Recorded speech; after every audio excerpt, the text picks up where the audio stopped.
This is your call to action. Get prepared, America. Economy, survival, energy, disasters. This is USAPrepares.com. Informative radio, educational radio. Interact now by emailing instructor@USAPrepares.com or text at 434-390-7953. Class, please take your seats. Now, your instructor, Vincent Finelli. Everyone all set, cocked, locked, your dial set correctly to USAPrepares.com, broadcasting live from high atop the Missouri Ozark Mountains. 9 o'clock and 10 o'clock hours right here on Genesis Communications Network. So link to your instructors, USAPrepares.com, USAPrepares.com, the largest preparedness broadcast classroom in the United States of America. Alex is producing the broadcast at GCN in Minnesota. And today we're going to talk about butchering meat with Marjorie Wildcraft. You've seen her on Doomsday Preppers. She's their expert. And you've heard her on radio, and you've seen her at the Get Prepared Expo. Welcome, Marjorie Wildcraft. Hey, Vinny, how you doing? I was just thinking about the bugs, you know? Oh, yeah. You know, I'm becoming known as a survival food expert. So, yeah. The bugs. Yeah, and did we ever get you to eat a mealyworm? You were working on it. It's a work in progress. No, no. I'd like to say I was tied up. I'd like to say I was in a seminar. I'd like to say I was. You were anywhere helping at the expo. I'd like to say all those things, whichever one applies best.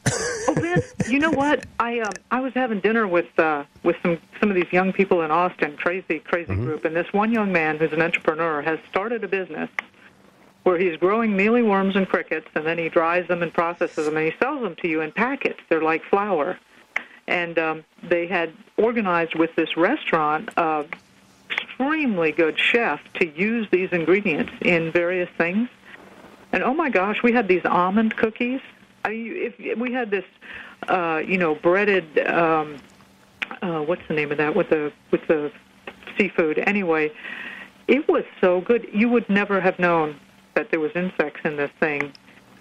Yeah, when it gets in the hands of a real chef. Taking this almond cookie, it was high protein, high nutrition. These weren't empty calories because they'd mixed, they'd used not only some wheat, but also then this mealyworm flour. Anyway, I think it has potential, but... I was talking with some of the ladies and the guys after the meetup on Monday, this past Monday, and they said, Vinny, can we just have about 10 minutes of your time? We want to talk about the expo and who's going to be doing what, and they were talking about the bugs.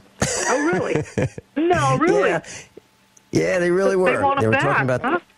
They were talking about the bugs, and they were saying that they have an odor when you fry them up. Oh. No bugs. They don't want any bugs. And they said, you can smell them when you walk right into the expo hall. You can smell those bugs cooking. Well, you had us right there by the door. Yeah. Well. Oh, well. So what is it? They do smell. There's no question about it. I mean, they don't. It's not like popcorn. And so I said, let's have popcorn too. Yeah. I'll have to tell Alan to put a little garlic on those things next time. That'll. Yeah. Well, I think that would make a difference. Yeah. But, and anyway, Marjorie, I had a question. Kevin Barber was on doomsday preppers, and you were training him to get ready to go to Central America. He was leaving the country, and doomsday preppers, and he's one of our instructors class, Kevin Barber, left the country to go to Central America. And the storyline was because he was afraid of, I believe, the economic collapse. Isn't that right? Oh, yeah. That's why. I mean, he's looking at, just like me and almost anybody with any sense, just looking at what's going on. I mean, it's a mathematical certainty that the United States will undergo economic collapse. At some point in time, we are not going to be able to pay the interest on the debt, and that will be the trigger that causes it. And thank God they've been able to keep the thing afloat as long as they have. But, what's it costing, $1.5 trillion a year? So we're definitely going to have economic collapse. And Kevin said, hey, what are my options? What are my choices? And he's in a financial situation maybe a little better than some of the rest of us. And he and his family said, hey, let's go on a great adventure and go to Costa Rica. Mm-hmm. And, they aren't going to have heating and air conditioning issues. They don't, they got water there, soil, definitely a lot more laid-back lifestyle, definitely a lot more people there that are, closer to the earth, that know how to do stuff. So can't fault them on that one. While it seems like a crazy adventure, it really is not all that far out from what many of our grandparents, baby boomers' grandparents did. They left Europe to come to America. And even generations before that left Europe to come to America. So, moving to another land is really not that far out. When our people moved here years ago too, it was much more severe. They were never going to see their families again. When they went to America, when they immigrated, like the Irish that came in the 1800s, or the Germans that came, or all the different races. They were never going to go back and see Grandma again. They were never going back. Now, okay, it's going to be a little bit of expensive plane ride, but at least, and now we got Skype, and it's not nearly as onerous. You're right. Yeah. So is he doing okay? Is Kevin okay in Central America at this point? He sounds really happy. He sounds really, really happy. And you know what? Doomsday went out there and shot another segment with him, so I think he's going to be in whatever the next season is, like season 3 or something. Well, that's great. What I'd like to do is, you gave me his contact information. I'll see if I can get him on the air. We can talk about the transition. We can talk about the journey. We can talk about what he expected to find and found, and what he didn't expect to find and found. Yeah, that'd be an interesting broadcast. Marjorie, when we can move up from bugs to something a little larger, something a little more, something a little more routine for us. When I sell a cow, you know that I raise Black Angus cows. Yeah. And when I sell a cow, I don't sell just the prime cuts. I sell the entire cow.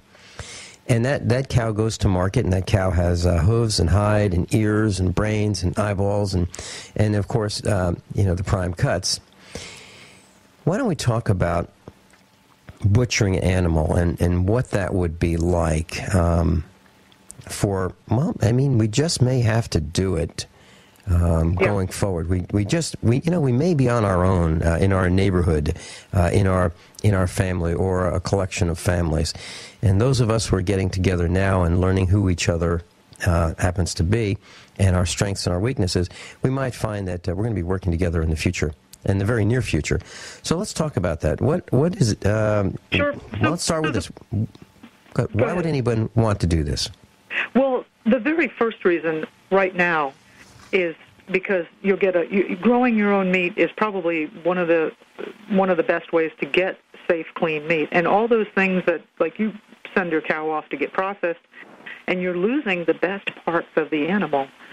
Most people just think, I just want the meat, I just want the muscles. Right. But really, there's just a huge amount of nutrition in the organs. The liver is one of the most nutritious things that you can grow. The the bones and processing the bones and the, all the different parts of the animal. There's so much to it, and there's so much nutrition that you're just throwing away. The really good news is if you can butcher a rabbit, you can butcher a deer, you can butcher a pig, you can butcher anything. I mean, it's really a simple skill, and it's translatable to anything else. And I'll tell you a story. I was talking to Fernando Aguirre, who's the guy who survived the economic collapse in Argentina, and he was telling me a story about this really. It was an incident that happened in a fairly wealthy neighborhood after economic collapse came in, and so you got stockbrokers and lawyers and stuff, and they were getting pretty desperate. And he didn't know why there was a truck with a trailer with some live cattle in there, but these a couple of men from the neighborhood saw that, and they, instantly got together, and they managed to get one of these cows. And they killed the cow. They're cutting all the meat off the cow, and then they're running home. Mm-hmm.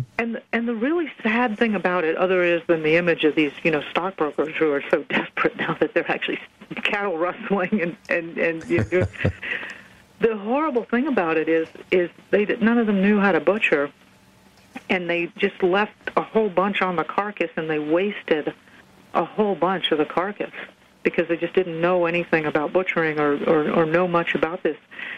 And this is stuff 100 years ago. Your average housewife knew all of this stuff. This is just how people cooked and how did things.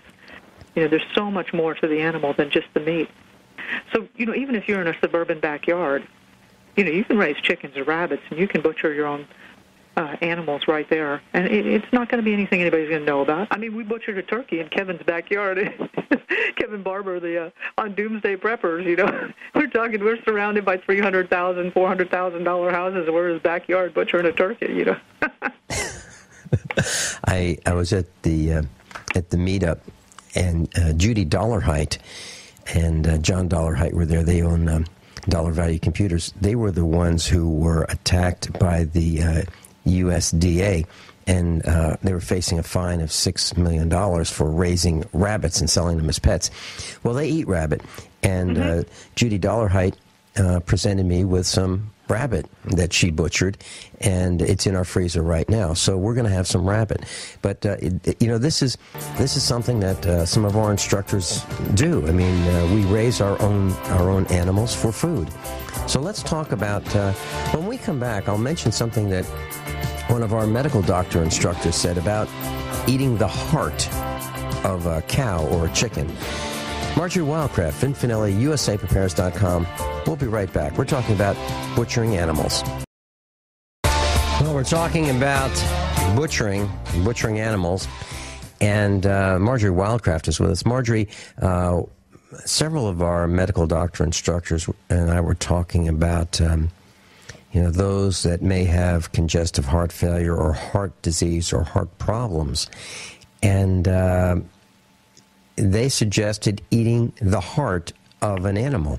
So that would be chicken hearts, beef hearts. And, I remember when I was younger, back in the 1960s, I'd go to the supermarket or the grocery store with my mother, and she would buy chicken hearts, and we would eat those.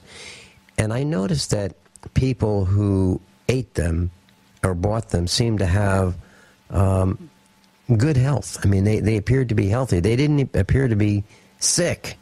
You know what I'm saying? And we overlook that today. We just look for, the prime cuts. When we go, we have a steak, we don't think of eating the hearts. Yeah, growing up for me, I remember we used to eat liver, Yeah. Once or twice a month at least. My mom would go out and buy liver, and that was just, we weren't exactly fond of it, but, that was like, you got to eat your liver kind of thing.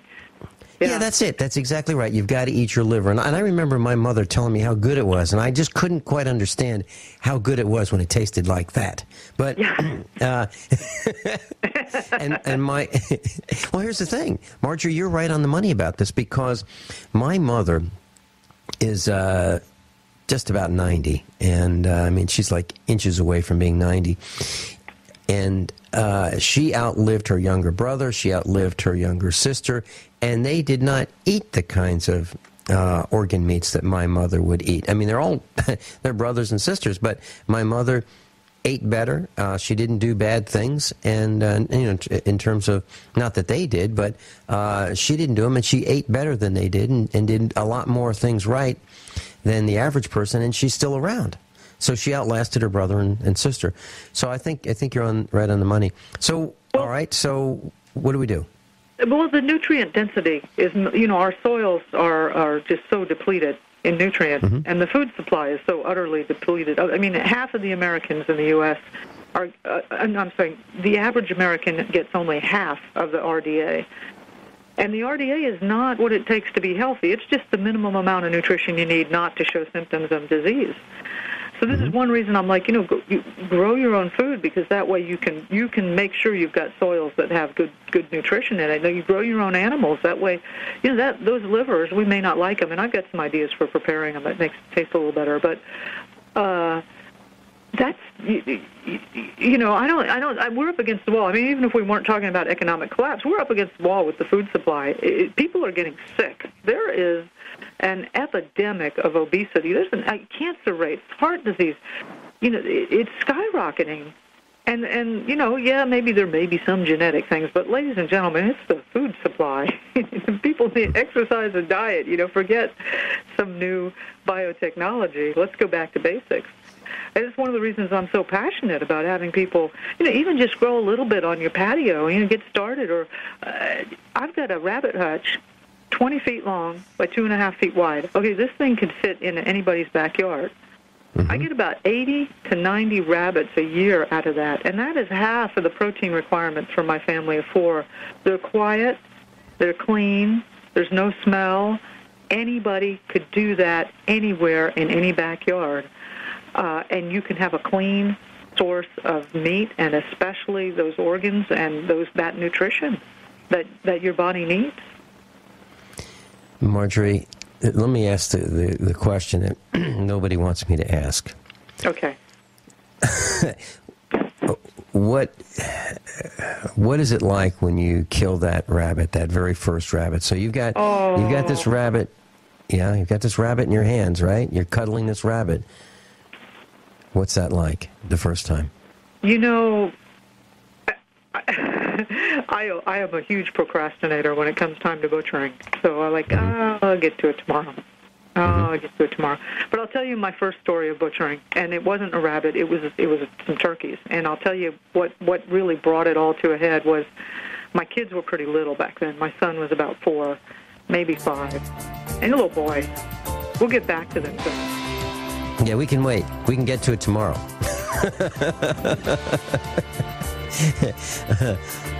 This is pretty squeamish for a lot of people. I know it is. And I'm with you. But let's do it. Let's talk about it, and let's get it out of our system. Marjorie Wildcraft, we're going to kill an animal when we come back on the other side of this break. I wonder if it was something that I said. Our ratings just went through the floor.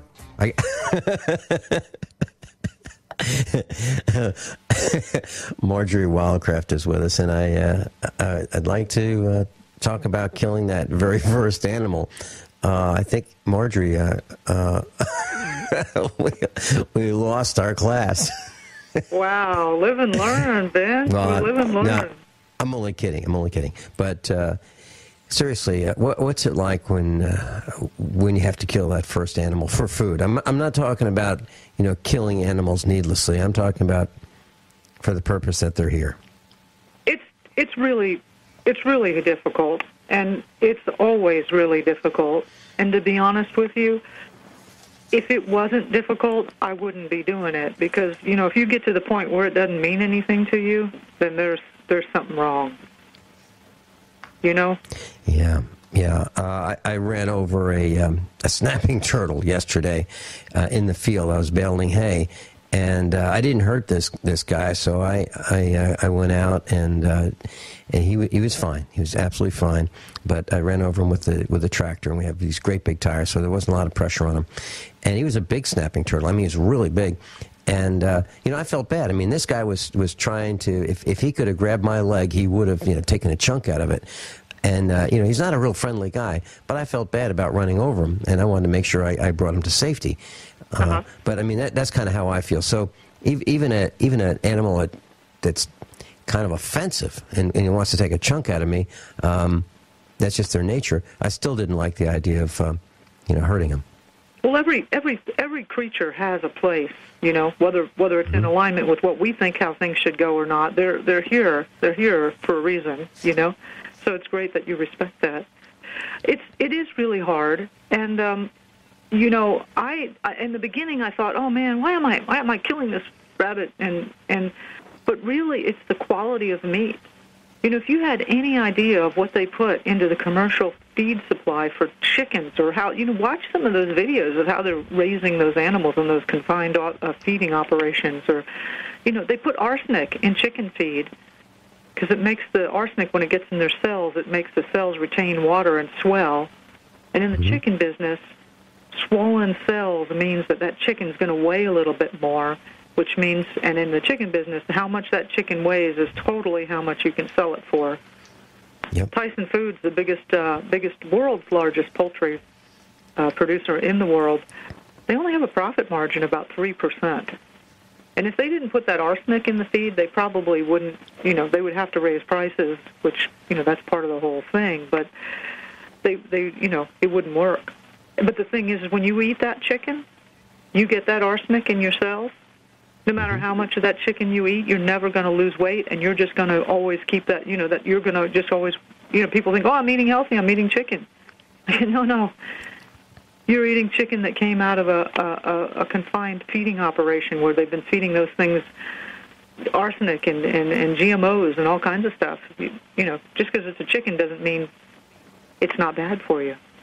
So When I looked at those in South America, young girls are fed chicken. A lot of people eat chicken, and I noticed that many years ago, I noticed that the young girls were developed way beyond their years, and I attributed that to the estrogen, the hormones that were given to chickens to pump up, the breast meat, and of course that went right through to the young girls, and they developed very, very quickly, and they were able to have children, as young as 10 years old because of the hormones that they were consuming through the chicken.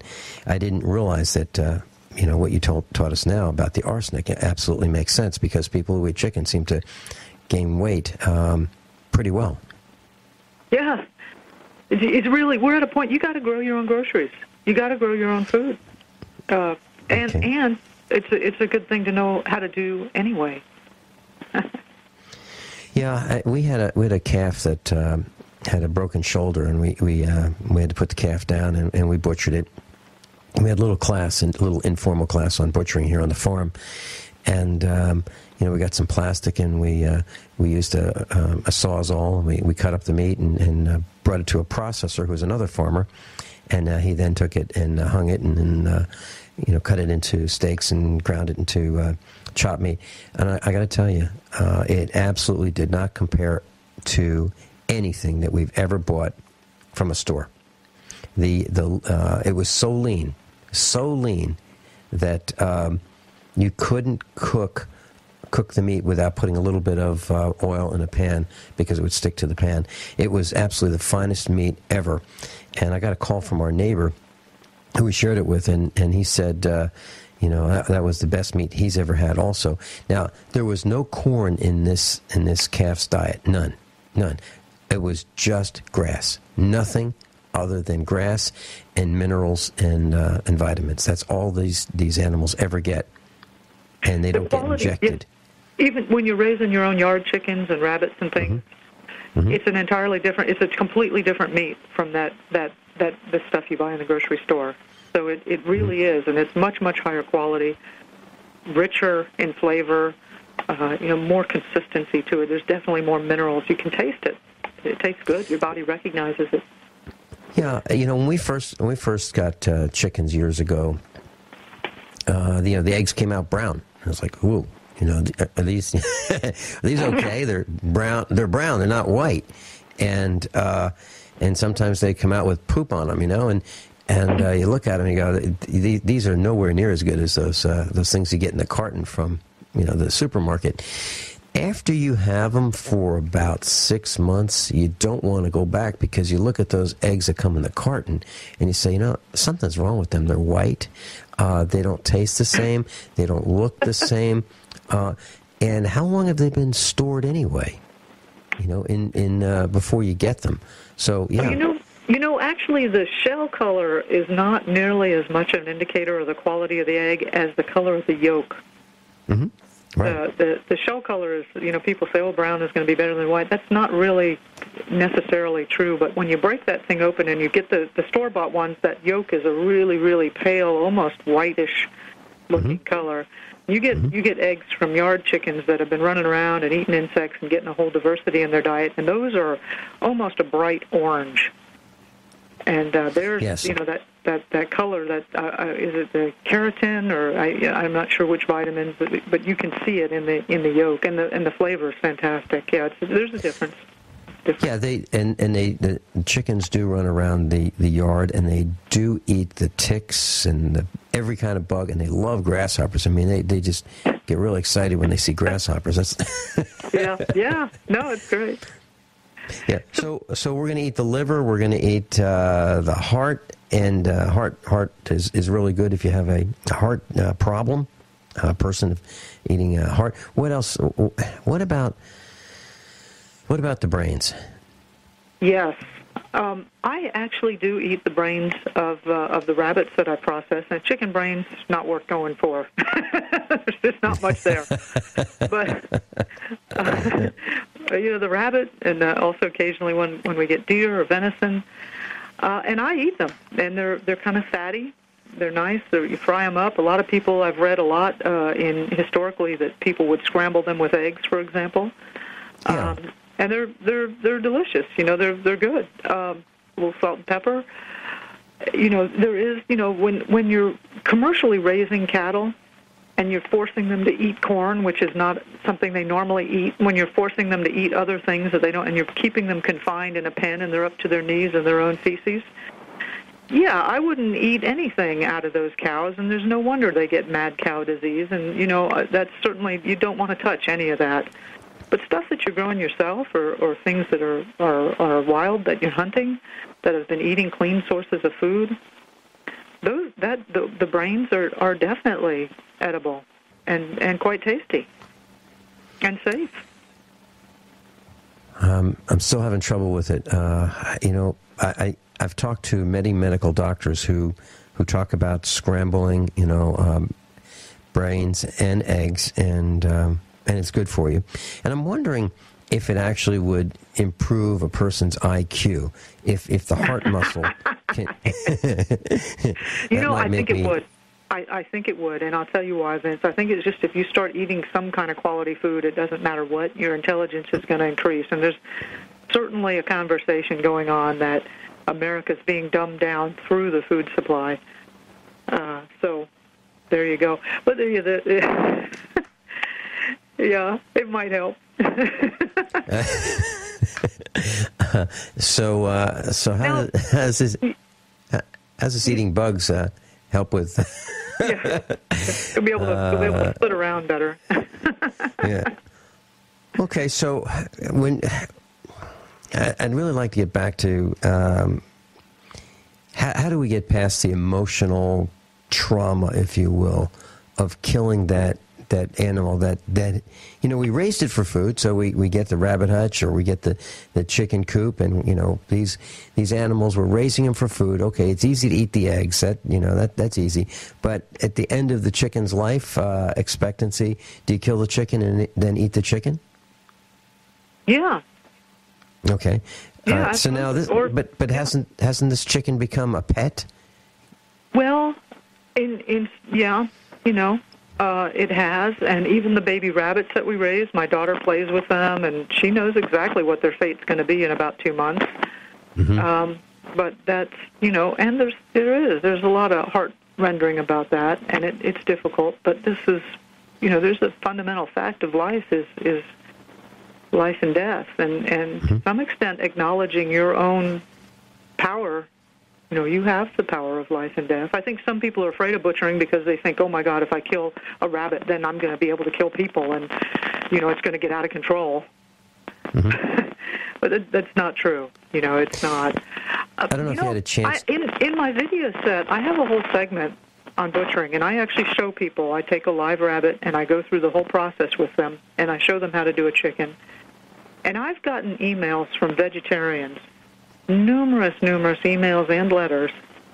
People have actually written in and said, you know, I don't think I can do this right now because I'm a vegetarian, but from watching what you did and how honorably you did it, I feel I could do it if I had to. And there's people that don't eat meat at all. Well, that's the ultimate. That's the ultimate testimony. Marjorie Wildcraft, GrowYourOwnGroceries.com. GrowYourOwnGroceries.com. We'll be right back. Marjorie Wildcraft's with us. You've met her at the Get Prepared Expo. You've heard her on the radio. You've seen her on Doomsday Preppers. She is a Doomsday Preppers expert, and she's got a really, really brilliant DVD set that will teach you about farming and about the kind of lifestyle that she has and we have. And she's in Texas. We're in Missouri. And you know, it will show you what it takes to be a farmer. It will show you why we do the kinds of things that we do, and why we are why we pay such close attention to the weather, the cost of things. And being a farmer, Marjorie, you can't waste anything, can you? Well, no, and actually, there's not. You know, as we've been talking about the whole hour, there's so much that it's not meant to be wasted. It's meant to be used, and it's part of what you need. So, you know, all the parts of the carcass, the bones and the meat and the organs. And, you know, part of the changes, people say, oh, economic collapse, it's going to be horrible, da-da-da-da. Really, what it's all about is getting back to some basic things that is we've gotten way far off of. And coming back to some basic uses of and honoring things in the way that they need to be honored. We've been wasting a lot. It's just time to get back to what you know, using things properly the way we always had. Yeah, we're doing something different on our farm, Marjorie. We're actually taking fences out that have been there for 50, you know, from the 1950s and 1940s. We're actually taking fences out and recycling those, you know, those metals, because we want to bring the land back more toward nature, where our cows can graze, and you know, we want to get away from as much equipment as we can. I mean, we still need the tractors and all that, but we're trying to get back toward nature. And I'll tell you what, the animals like it better. And if you look at what soil and water conservation people want you to do, the government wants you to do, they want you to fence out your streams, fence out your ponds, fence out your woods to keep the animals, you know, in the hot sun and the freezing cold, you know, winter. They want to keep them out of protection. And we are resisting that at every step. And we're trying to encourage farmers to just get rid of all that nonsense that the government wants them to do and just get back more toward nature, the way animals and we live. And that's really what we're trying to do. And I think it's working great. I really do. You know, Marjorie, how do we get...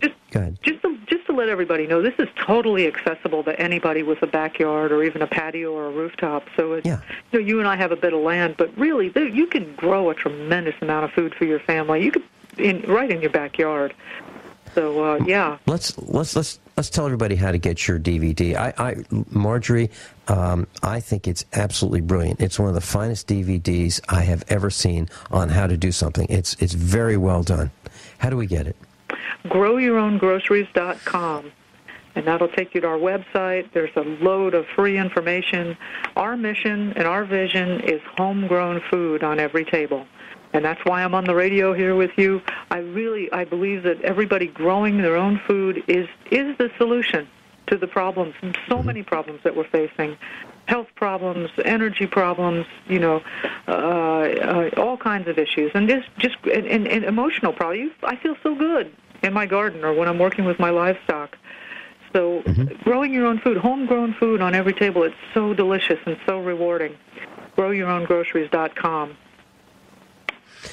Marjorie, when people came to meet you in person at the expo, Did you find anybody, just even a single person, you've been to a couple of the expos, have you found a single person that said, you know what, this is a nutty way of living, I don't like this, I wish I never came to learn any of this stuff? Did you ever meet a single person? No, well, the people don't come to the expo like that. Actually, what's astonished me is how the attendance at these things and the participation at these things at the expos are growing. And what I love about the expos is the community. Getting to meet the people, everybody, connecting up and meeting finding new products, but then also finding new neighbors and new resources, making it easier for everybody. Marjorie Wildcraft, growyourowngroceries.com. Growyourowngroceries.com. Link to Marjorie's website on page 1, usaprepares.com. Marjorie, thank you so much for being with us today and so delicately handling the issue of killing animals for food. There you go. Talk to you later, Vince. Have a good one. You too. Thanks so much, Marjorie. Class, coming up next, Tony Pichet, and we're going to talk about community, building community. It is almost impossible, but we're going to try. We'll be right back. Everyone all set? Cocked, locked. This is hour number 2 of usaprepares.com. The second hour, this hour, we're going to be talking about building community. And it's difficult. It's extremely difficult to build community. Years ago, there were neighborhoods of like-minded people. There was Little Ireland, Little England, Little Italy, and there were ties that let people work together. We don't have that anymore. And we don't have community anymore. With us this morning, Tony Pichet is going to be talking about community. And Tony came to the United States of America in 1999 from South Africa. He's an American citizen, and he wants to educate us and teach us about his experiences. He saw society disintegrate on the continent of Africa. And he sees a lot of the same things happening right here, right now. He's extremely concerned, and so am I. And together, he and many of us at usaprepares.com are working day and night to try to build community, to try to get people to work together. But it's really difficult. Welcome, Tony Pichet. Hey, Vinny. Good morning. Afternoon. Good. No, it's morning now. Yeah, well, hey, Tony, did I say anything that was incorrect? Is this difficult to do? You got it on the money. And it's a tough subject because, firstly, the word community means many different things to many different people. And my goodness, I've been on a journey in the last 6 to 8 months with some people I've got to know very closely in trying to help us establish what it means to actually activate and build a community. And as one of my now new friends says to me, it's like herding cats. And it really is. Herding cats, pushing a rope. Yeah. Yep. It really is. Tony, you've been to the Get Prepared Expos. I think almost every single one of them. You've met thousands and thousands of people, and they have wonder in their eyes. Mm-hmm. They are hungry for information. But, well, let me ask you this. Let's put that just aside for a minute. You meet so many people at the expo. You're going to be at the July 19, 20, and 21 expo in Lebanon, Missouri. You're going to be teaching a seminar. Here's the question. You teach a long-term meal planning class. Yes. Okay? And you teach that at your store, which is Down to Earth Foods in Springfield, Missouri. Yes. Now, when you teach that class, and this is I know where you're going. Not a lot of people. It's a small class, right? I mean, you are Yes. in their faces, right? You're in the students' faces, and the eye contact is there. I mean, you are really close to them. Now, after they spend most of the day with you, how many of them do you think are actually going to do what they learned? Okay. Don't know what's wrong with the line, but there's been an awful crackling in my ear. Just repeat that last sentence, please. Okay. My question is, you spend a lot of time with students. Yes. In your class. Yes. They actually pay you, not very much money, they pay you very little money to come to learn, and they spend the day with you.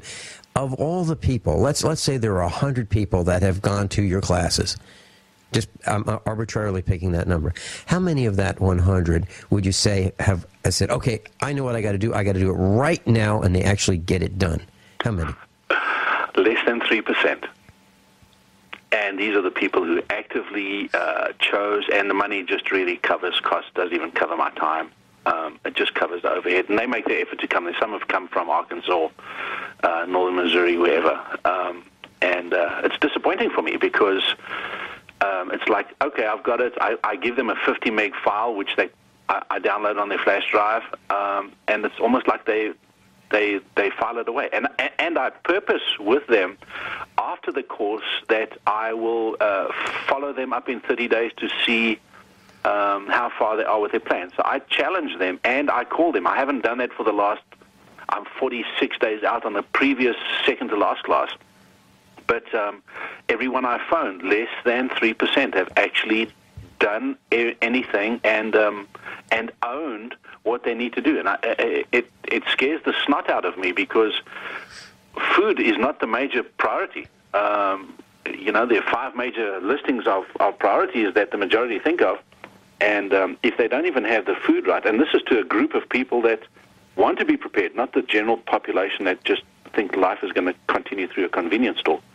Let me see, Tony, let me see if I've got this right. So many of the people that come to your classes, are they some of the people who come to the meetups and the expo?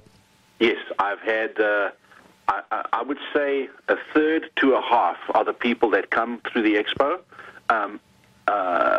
In fact, I would say a half because I'll include listening to the radio show that you used to have that was local. They came to us through that. And also through friends of the store is the other half. So it's not people that are just got their blinders on and blinkers on. They actually realize and know that there are coming pending issues, inflation, economic collapse, or pending anarchy or whatever, okay? Whatever their fears are, they know they need to prepare. And they come to the class but don't appropriate it. They take the information and file it. I don't understand. It's peculiar.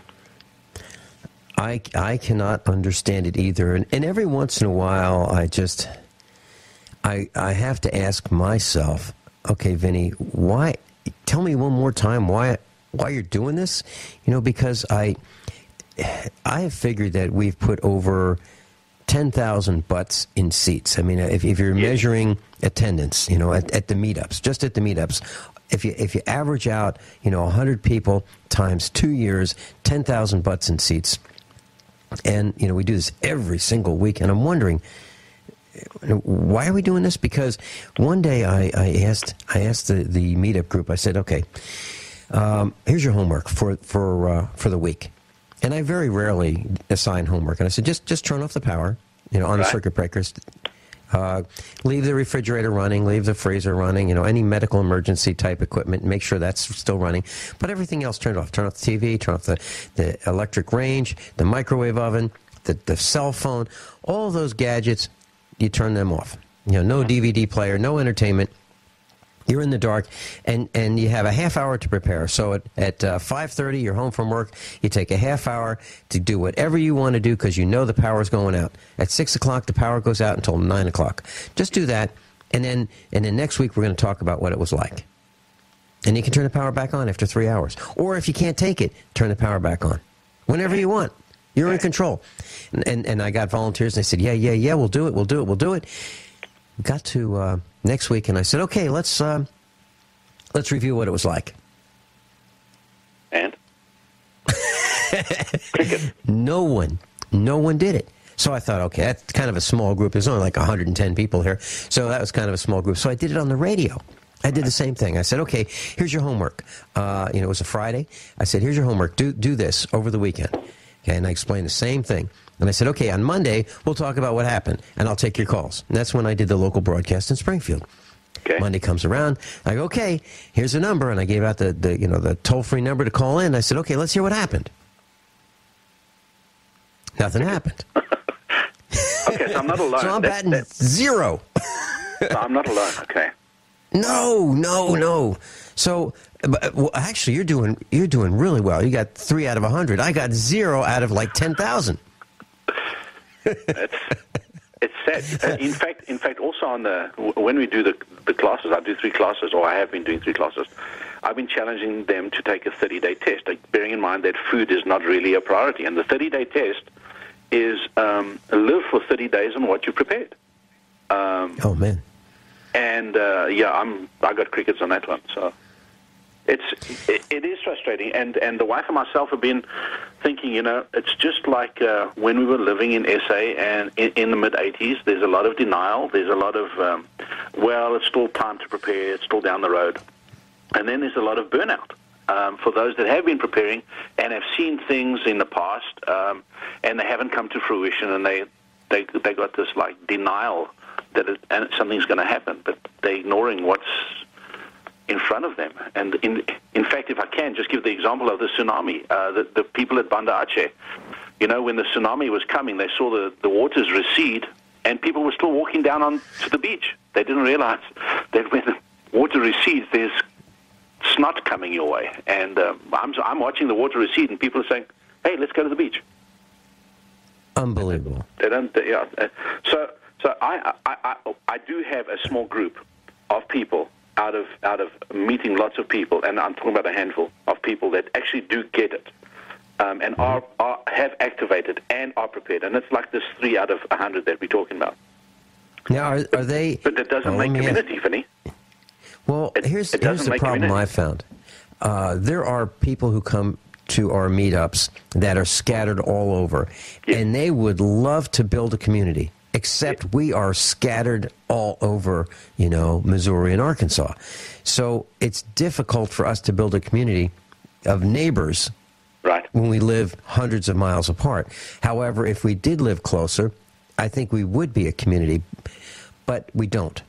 And yes, part of the problem. This I've been meeting with people, like you were saying, regularly. I've taken a bit of a sabbatical on that, but we've been meeting really regularly in trying to form the foundations of a charter of what it makes for a community, to go and open communities and create communities. And one of the biggest things that is crucial is exactly what you pointed out: proximity. We have to live with each other. But are you really that wide awake enough to do what it takes to uproot and move so that you can be close neighbors? Tony, let's talk about that when we come back. Tony Pache, Down to Earth Foods, D2E, D2EFoods.com. We'll be right back. Class, Tony Pache is with us. Let me spell his last name, Piche. Tony Pache is with us, Down to EarthFoods.com, D2E Foods.com.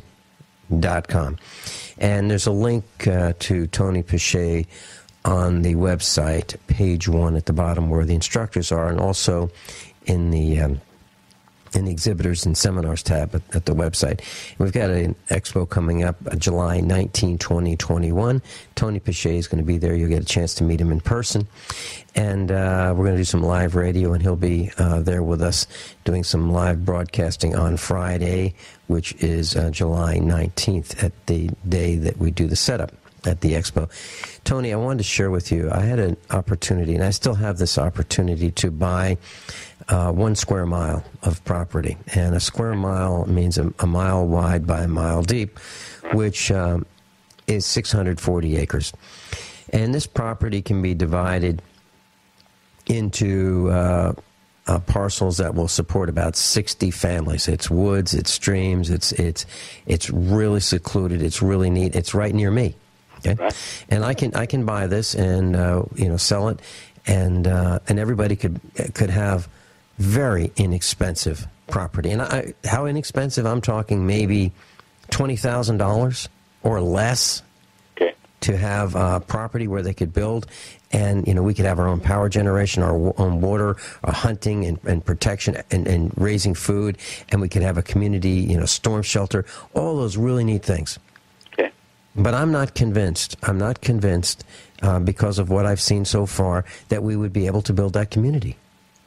And this is like dirt cheap, right? $20,000 to buy a property that. Yep. With like-minded folks, where you could have 10, 15, 20, 30, 40 acres, depending on how much you wanted. I'm just saying an average of $20,000. We could do that. But I'm not convinced that we could find people who would say, yeah, I want to do it, and actually follow through. Yeah, I agree. Like I said, I've been doing this for a while, and I've been trying to put forward suggestions and thoughts and ideas and experiences, and then also get feedback. And there's a couple of common denominators that have come back at me from the folks that I've been speaking to, and bearing in mind that they pretty much are all realizing that the common denominators are, we as a nation are in trouble and we need to take care of our tomorrows and todays. Well, the biggest feedback I've had is, well, we're also independent-minded, number one.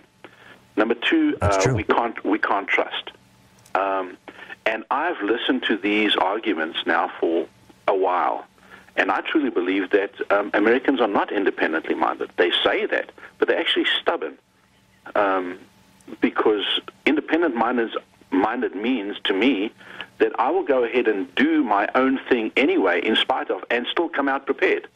Well, yes, I can count on my one hand the amount of people I've spoken to that actually are nearly prepared. In fact, I can count on half of my one hand. Does that include me on one of those? Yes. And the point I'm getting at is out of the hundreds and maybe even thousands through the expos, very, very few are prepared. What about the rest of the population? Well, we know where they stand. So back to your 1,000 acres, that's one model that has the potential to work. But building communities, for me, is the only defense for a multitude of things that might come up, economic or gangs or whatever, that'll stand against bunches of people that will try and break you down. If you're an individual and you have a fortified home, time is on my side. If I was to come and take you out, time is on my side, not your side.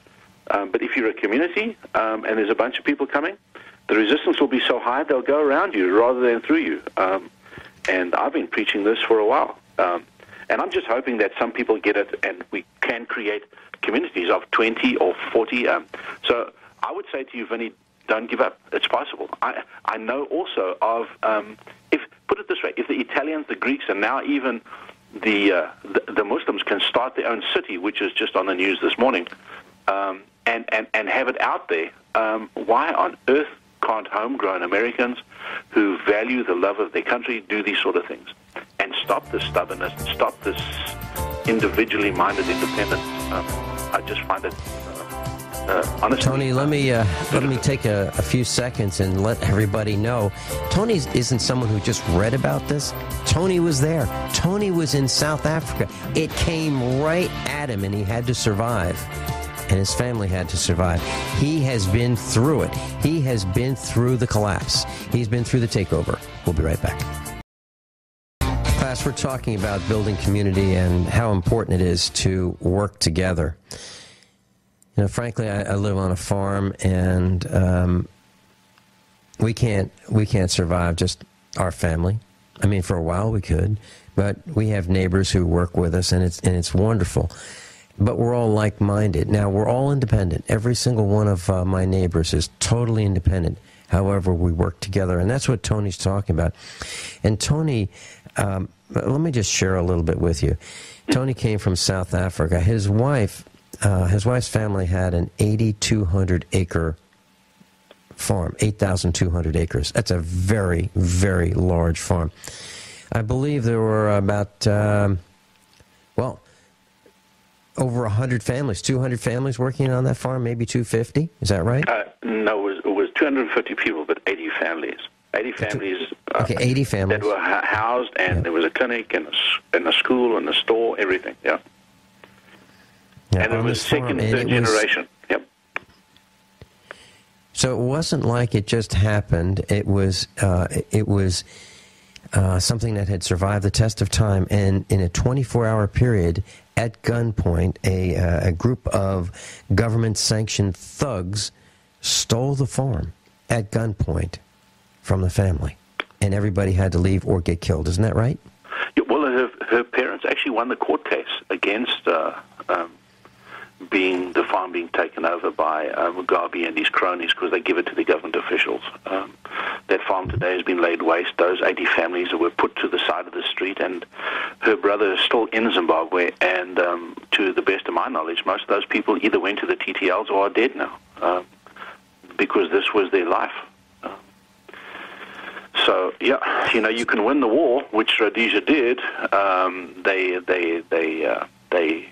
But we lost it all because of the U.S. and the Lancaster House agreements that were done behind the back to put socialist government in power. Yeah, we have a bigger problem, Vinny. This is 1,000 times the size of Rhodesia and South Africa, and what we're looking at is the other side, the guys who are spying on us, the other guys who are reading every single one of our emails, listening to every one of our calls, the ones who say that terrorism is the reason for all that. That's nonsense. It's absolutely nonsense. They know we're a minority, and you snuff out that squeaky wheel, and it goes away. You close it down, you shut it down, and it goes away. Then you can just carry on doing what you're doing. In South Africa in the 80s, there were two groups, the PAC and, in fact, three groups, the PAC, the UDF, and PAGAD. One was Muslim, and one was communist. And what they did is they stirred up the masses. They marginalized two groups of people. One was religious. They attacked the Christians, and then they raised the voices of the Muslims. And in the last 24 hours, that's exactly what's happened in this country. And again, excuse the anxiety in my voice, but I'm just watching this being played out again, and I just don't get it. The people are not learning from history. In the last 36 hours, the president has in Northern Ireland gone against Catholics, and in fact stood in Northern Ireland, which was a Catholic. Southern Ireland was the Catholic side, but in Northern Ireland spoke out against Catholicism. And Catholic education, and then the second thing is they announced today all this new Islamic city in northern New York. It's like a coming out party of these two groups. At the same time, they're going to start marginalizing and attacking Catholics and Christians in this country, and which has its own demographic because it's mainly white, and it's the same thing being played out in the U.S., Vinny, and people are just, I don't know if they're burnt out, denial, or both. For me, it's just like, wake up, please, do something. And it's not about food, it's not about water alone, it's not about medicines and shelter. It's about a community, and the community starts with the heart of people wanting to be together and putting these minority differences aside and doing what's best for the next generation. Yourself and myself, God willing, we've got another 10, 15 years on the planet.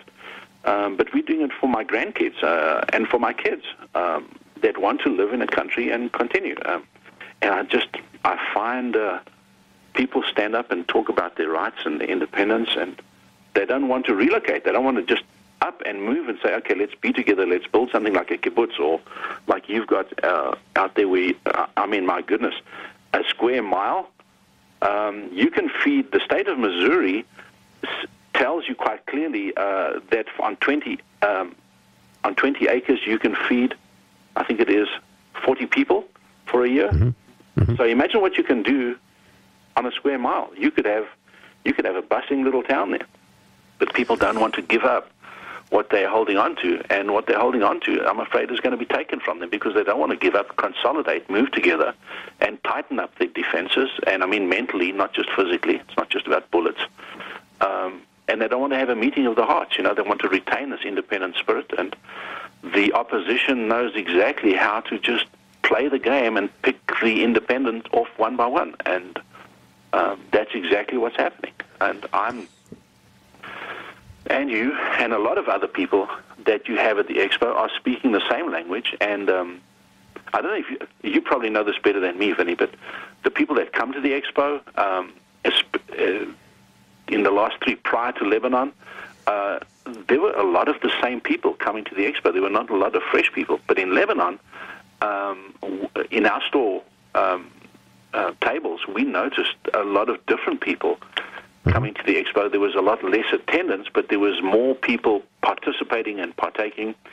And the booths around about us, there was a medical couple from Oregon. Yep. They did well. The information they give, the tutorials they give, and we've had discussions about it afterwards. You know, some people are getting it, but I think there's a heart that needs to change, and people need to say, okay, I've got to do what it takes before it gets taken away from me, whether it's land or goods. I put out a email blast the other week about this Colorado fire. What would happen in the state of Missouri if there was a mandatory evacuation because of some huge occurrence, whether it was chlorine tankers were turned over or a mass fire like in Colorado, and you put your all in one location, what would you do? You know, the communities need to think like that. It's a really good point, Tony. So, you know, we talk about this and people go, yeah, we have to do something, and they don't. And I'll tell you, you mentioned a couple things I'd like to respond to. Number one, you talked about Barack Obama saying that we have to put an end to Catholic education. Well, I was educated by the Roman Catholic Church. I was educated in high school. I was taught by the Jesuits, and I really believe it was one of the finest educations that anybody could have. These Jesuit men dedicated their lives. That's what they do, you know, not part-time, full-time. Their entire lives are dedicated to education, and I was educated by them, and I would hate to see that end because Barack Obama thinks, you know, in his mind it needs to stop. Can I quickly respond to that? Yeah. If you look at history, it was the Knights Templar, the occupation of Jerusalem by the Knights Templar that the Saladin and all these people had to fight against, and that's where the history goes back to. That's why they purposefully, like in Spain, when they conquered the Spanish Catholics, they put up their mosque there. So there is a first defense against Catholicism, which is directly from the Muslim. It's not even a religion; it's the Muslim world government, which is now on the shores of America. And then once the Catholicism has been contained, the next thing they will do is come for evangelical Christians, because for them it's a softer target, and downhill. So I think you're on exactly the right thing there, Vinny. Tony, let me share something with you. I have a real problem with being friends with those who vote to take from me. What I'm saying is, I don't get gifts. I actually work very hard for what I've accumulated. I mean, I right after this broadcast at 11:01 Central Time, I'm going to be heading toward my tractor, and I'm going to be baling hay. And I'm going to bale hay until I can't bale hay anymore because it's going to be getting dark. Okay? That's kind of what my life is. And I actually resent people who vote and support people who want to steal from me and you and hardworking tax-paying Americans. It makes me crazy. I don't see how I can possibly have a friend who votes for those who want to steal from us and who want to, those who vote for the eavesdropping, the spying, the wiretapping, the surveillance, the drones, the satellite images, the removal of our liberties. I can't be friends with people like that. But I don't want them in my house. I don't want them in my property. I don't want anything to do with them, Tony. It makes me angry just thinking about it. I understand, but you know that a lot of people are truly ignorant to the depth of deception. I have people come into our store when I'm in there a few days, and one of them was a couple of months ago on this assault weapons ban. And by far the majority were in favor of banning the assault weapons until I explained to them that, you know, if I was your neighbor and I had an assault weapon and somebody was in there and raping your daughter, and you had a broomstick or a baseball bat, and I came in with my FN or with my AR-15, would that the point I'm getting at is by the time you spend 5-10 minutes explaining, they understand and see that this is not a threat to them, but in fact might be a help. And my conclusion is a lot of people are ignorant. I understand your frustration, and I share most of it. Really, folks need to wake up, Vinny, and we don't have time. Well, let's wake them up. Let's wake them up at the expo. Let's try again. Okay. Tony Pichet, Down to Earth Foods. You can find the link on the website, page 1, downtoearthfoods.com. D2EFoods.com. He'll teach you long-term storage food at the lowest prices on the planet. We'll be right back. Yeah, I just read a report. The FBI claims that they've foiled a plot. They call it Hiroshima on a light switch. I did the calculation. 15 amps at 12 volts. That's 300 watts. 300 watts. They're calling that Hiroshima on a light switch. Nonsense. Absolute nonsense. Tony Pichet is with us. Mike in Tennessee, you're on with Tony Pichet and me, Vin Finelli. Good morning. I was just wanting to ask your guest, had the people in his community there on his farm been armed and prepared and willing to fight, would that have made a difference? Okay. Morning, sir. I think you're talking about the farm up in Rhodesia at that particular time. Yes. Let me just explain. We were in the throes of a low intensity guerrilla warfare, which we took the fight to them in other countries, knocked the snot out of them. When they came into the countries, they used the urban population to intimidate them to infiltrate. On Sher's parents' farm, there were 2 homes, one for the family/farm manager and one where the family lived in. They had outer perimeter fences, inner perimeter fences, treat-our guards 24/7. They were on guard. The dads and the sons were away sometimes. You know, you had to go serve for 3 months and 6 months in other hot tour zones. So, yeah, that was all on. That happened, but when they attacked, the intel is what saved a lot of farmers. Intel on the ground, watching signs, just reading the mood of people because of the intimidations. We don't even have that here. There's no community here. The farms had very good radio networks outside of it was called the Marnet system, and there was roll calls every day. There were patrols if Mrs. Jones's husband was away in another hot area taking care of business. People would get together and even overnight or